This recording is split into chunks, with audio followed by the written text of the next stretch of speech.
For 1,000 years, kings and queens of Europe had absolute power. But absolute power corrupts absolutely. Greed, revenge, sex, madness, witchcraft, murder. Every monarch had their royal secrets.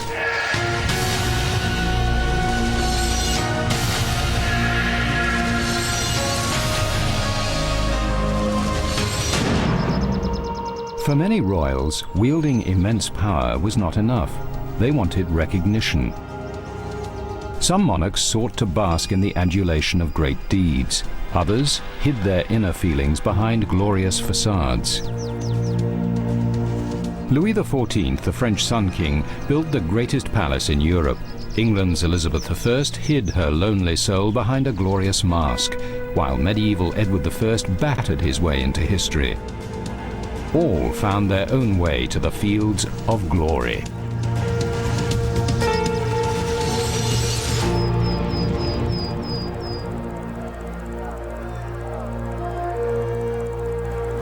Jousting was the sport of kings in the Middle Ages, a test of manhood, bravery, and warrior skills.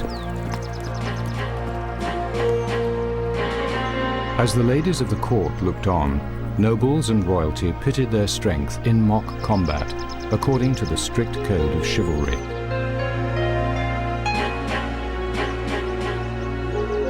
In the 13th century, young King Edward I was among the jousting champions of England, but for Edward, tourneys and jousts were mere pageantry. The fierceness he learned on the jousting field was a rehearsal for a reign that would glorify Edward in bloody battle.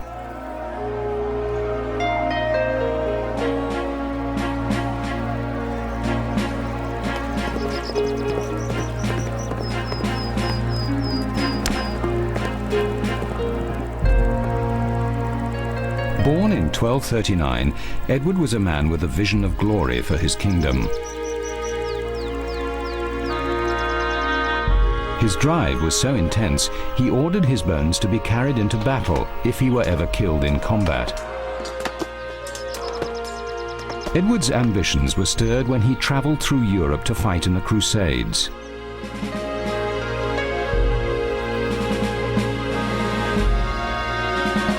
As he met Europe's powerful kings, Edward realized he had to unify Britain if England were ever to achieve greatness. Edward's dream was nothing less than turning Britain into a major power in European history. And that ambition would cost blood. For centuries, the Welsh and Scots refused to accept English kings as their overlords. Edward moved to conquer them.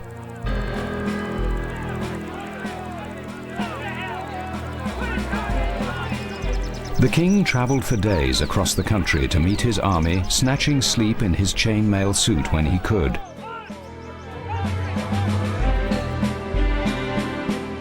When he arrived, he took command and ordered an encirclement of the Welsh. Fierce battles erupted.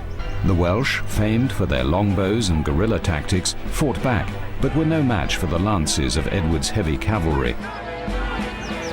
The first step in creating a major world power ended in victory for Edward. To keep the Welsh under control, Edward imposed his will in stone and iron. He built a ring of fortresses around Wales and installed loyal English barons to keep guard.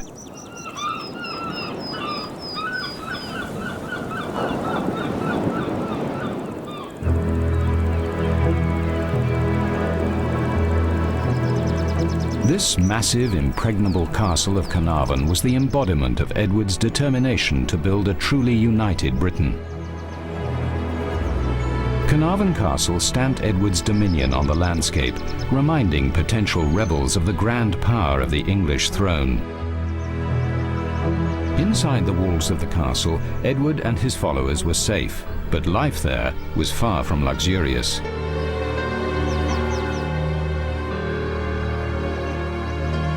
The castle was wet, cold, and cramped. The food was poor, and this was the sanitary facility, vertical chutes used as latrines.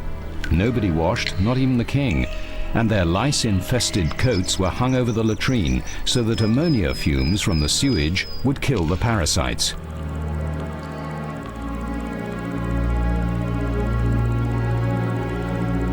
Edward's plans for a glorious, united Britain were only half realized by his victory over the Welsh. The king had yet to subdue Scotland. Edward's dream of national unity spurred him to such fearsome campaigns that he became known as the Hammer of the Scots. On one occasion, he refused to leave the field when his horse was killed under him, fighting on until his opponents were beaten. But King Edward I was not to see victory, dying before the Scots were subdued. In a final gesture, Edward extended his will beyond life by ordering his remains to be carried into battle against the Scots until they were defeated.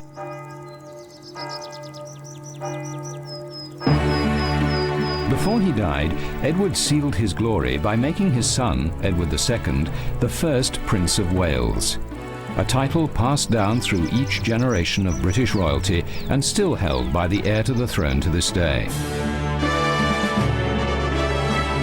By subduing the Scots and the Welsh, Edward I set the goal many English monarchs pursued after him, a drive to unify the nation into one united kingdom and set the stage for England to become a world power.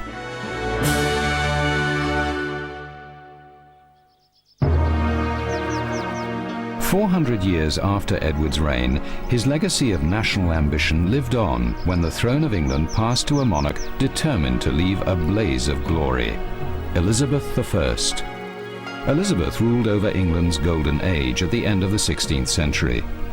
English explorers commanded the seas, claiming and settling much of the New World as royal possessions.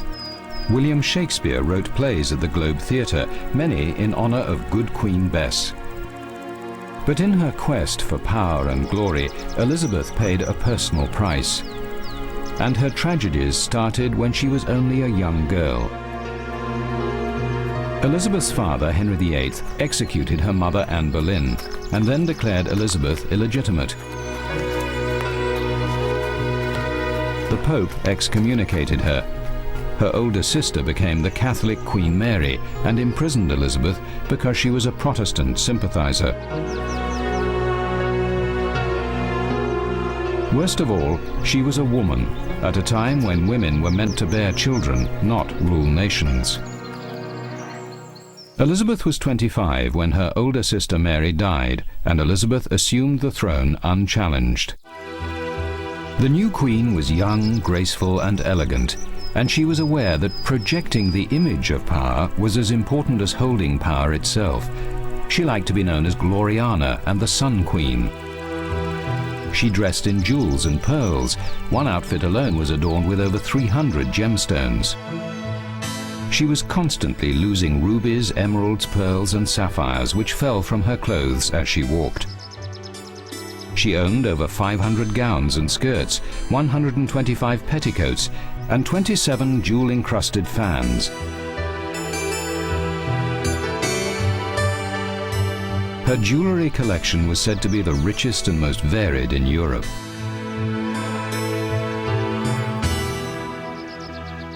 As soon as she was crowned, Elizabeth was deluged with offers of marriage. Russian Tsar Ivan the Terrible sought her hand, as did Eric XIV of Sweden. Even Philip II of Spain, the most powerful man in Europe, toyed with the idea.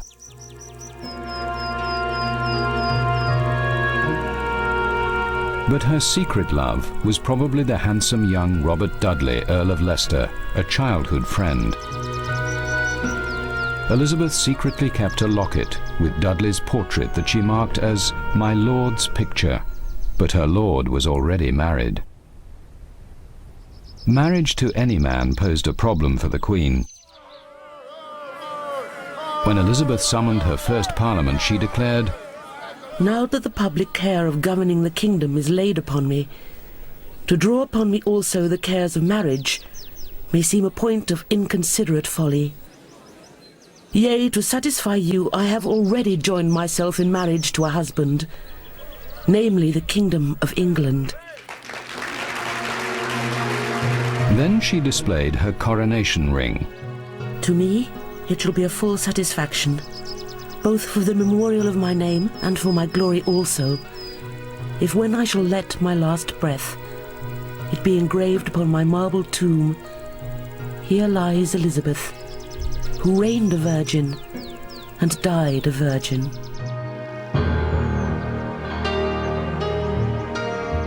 Just a young woman when she spoke those words, Elizabeth kept her promise as she set out to establish a glorious reign.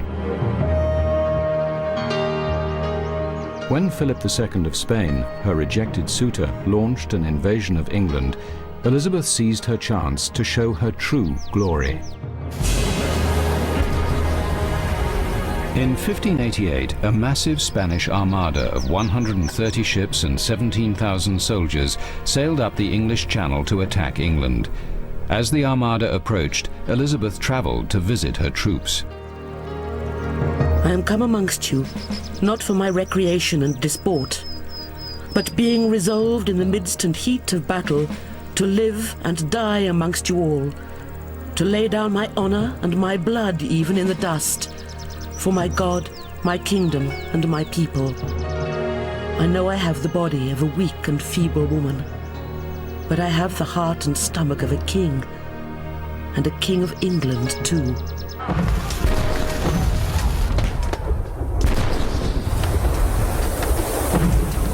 The fast, well-armed British fighting ships ripped into the huge, clumsy invading galleons, causing mayhem and routing the Spanish.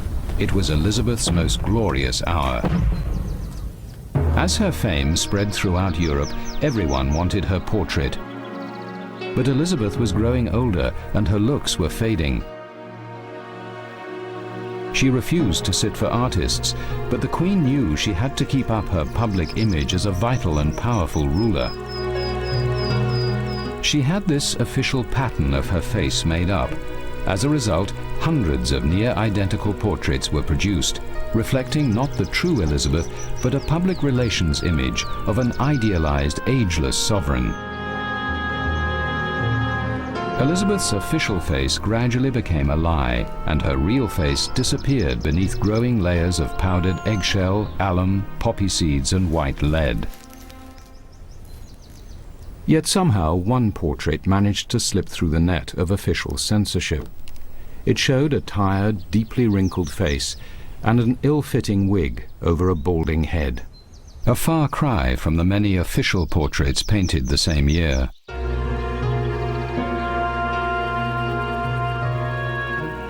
Try as Elizabeth could to maintain a glorious facade, she gradually decayed from within.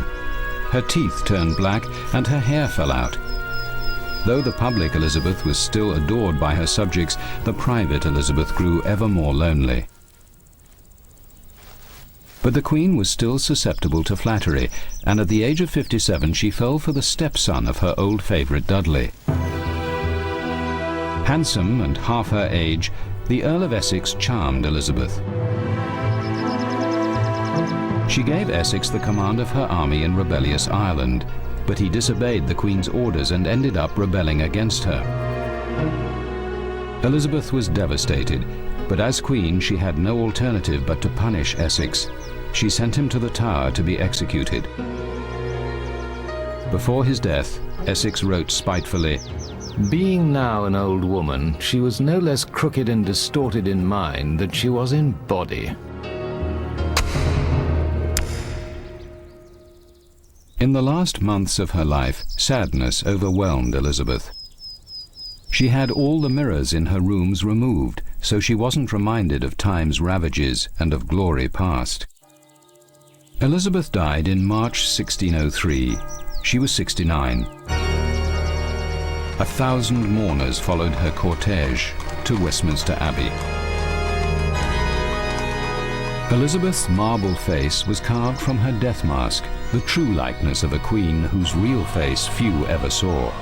Her epitaph was not as the Virgin Queen, but as the mother of her country, for glorious endowment both in mind and body, a prince incomparable.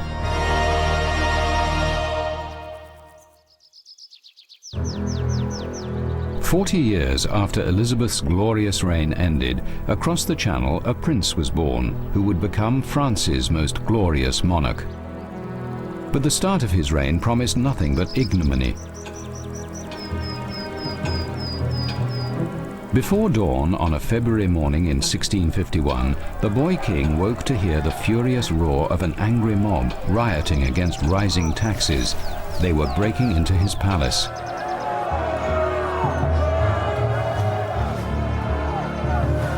His first thought was of escape. The servants could lead him to safety through secret passages. But the mob was already at his bedroom door, and it was too late. The only thing he could do was play possum, and it saved his life.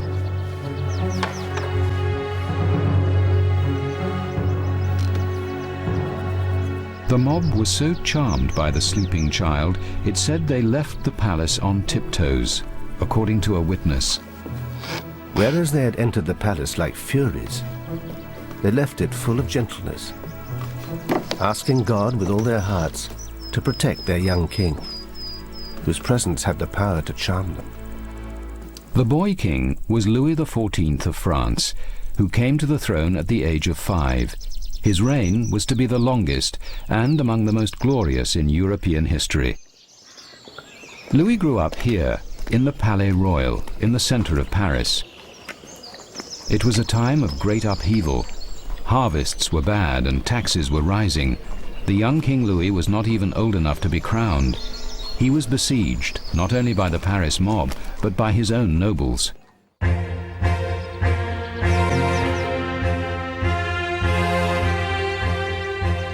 Like the poor of Paris, the nobles balked at high taxes. They had private armies, and King Louis had trouble asserting his authority over them. He eventually came to terms with the nobles, but Louis would always fear his overmighty subjects.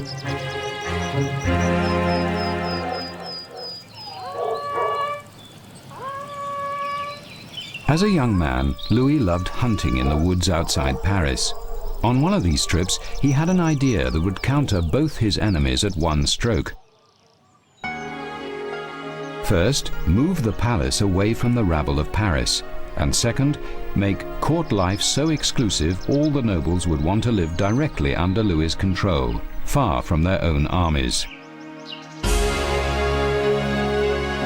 The new palace, Versailles, with its grand parks, lakes and paths, was a gargantuan project that took 36,000 workers and 5,000 horses more than a decade to build.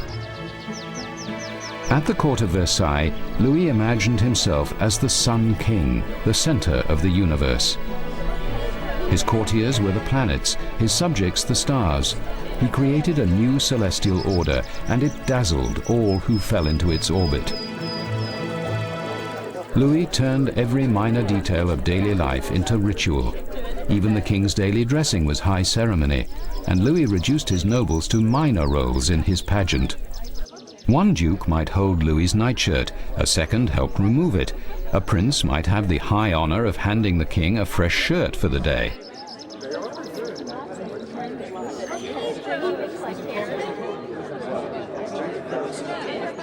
Once dressed, Louis held court in a series of state rooms. Dignitaries and ambassadors were ushered up the magnificent state stairway into the Venus or Diana drawing rooms, where they were permitted to pay homage to the Sun King. Glorious palace balls took place here, in the Hall of Mirrors. Its furnishings were all gold and silver, lit by 4,000 candles set on shimmering crystal chandeliers. Louis made Versailles so glorious that a noble who failed to attend court became a nobody. Nobles basked in the reflection of Louis's glory and caused him no more trouble. But beneath the glittering facade, all was not well. Louis himself remarked, "The vocation of kingship is great, noble and delightful, but it is not without hardships, exhaustion, anxiety. Sometimes the uncertainty drives one to despair. For all its glory, Versailles was not cozy. Kitchens were hundreds of yards from the dining room. By the time food reached the king, it was cold. The chimneys smoked. There was no sanitation in the building, and Louis's hunting dogs ran free inside, fouling the rooms. The great palace stank. And Louis was becoming a shadow of the glorious Sun King he had once been. Because of a failed dental operation, the king was unpleasant to watch at dinner. When he drank, liquid gushed through his nose, and, it was said, flowed from there as from a fountain. And Louis's personal hygiene consisted only of washing his hands with brandy. When he once rebuked his mistress for poor manners, she retorted, "At least I do not stink to high heaven as you do." Versailles was to be Louis's crowning glory, but it was also the scene of much grief for the king. In 1681, his official mistress was found to be practicing black magic on him. She was discreetly exiled. 2 years later, Louis's wife died, followed quickly by his son and heir, his daughter-in-law, and finally his grandson. And Louis was constantly ill. Toothaches, headaches, and fevers plagued him. An infestation of tapeworms made him a glutton. He ate 3 chickens at one meal even when he was dieting.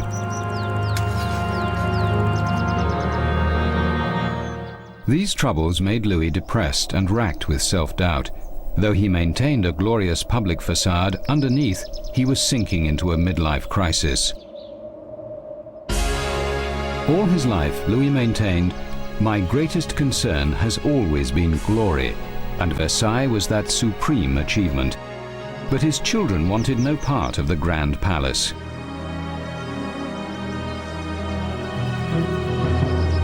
The royal youth fled Versailles for the bright lights of Paris, the city Louis once feared. Even the nobility grew to feel less duty-bound to attend court at Versailles. Alone and widowed, in 1684 Louis secretly married his children's nanny, the austere but kindly Madame de Maintenon. As his children left and his glorious court at Versailles waned, the Sun King sought comfort in Maintenon's matronly arms. She noted, Here I am alone with him. I must bear his troubles if he has any, his sadness, his nervous dejection. Sometimes he bursts into tears which he cannot control, or else he complains of illness. Louis showed a desperate affection for her. Whatever love you have for me, I have even more for you, for the whole of my heart is at your disposal.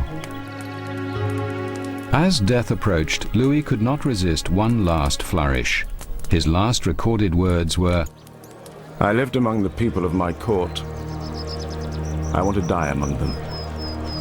They have followed the course of my whole life, and it is only fair that they see me die. Gentlemen, it would not be fair that the pleasure that I have in prolonging these last moments in your company should keep you from your dinner. I bid you farewell and beg you to go and eat.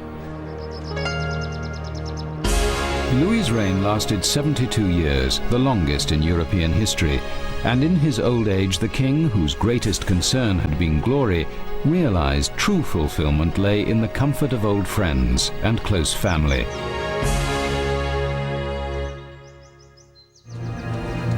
Louis XIV, the Sun King, Elizabeth I, the Virgin Queen, Edward I, Hammer of the Scots. Each monarch attained their ambition to make a mark on history. Whatever path they took, they sacrificed their all for the ultimate goal of glory.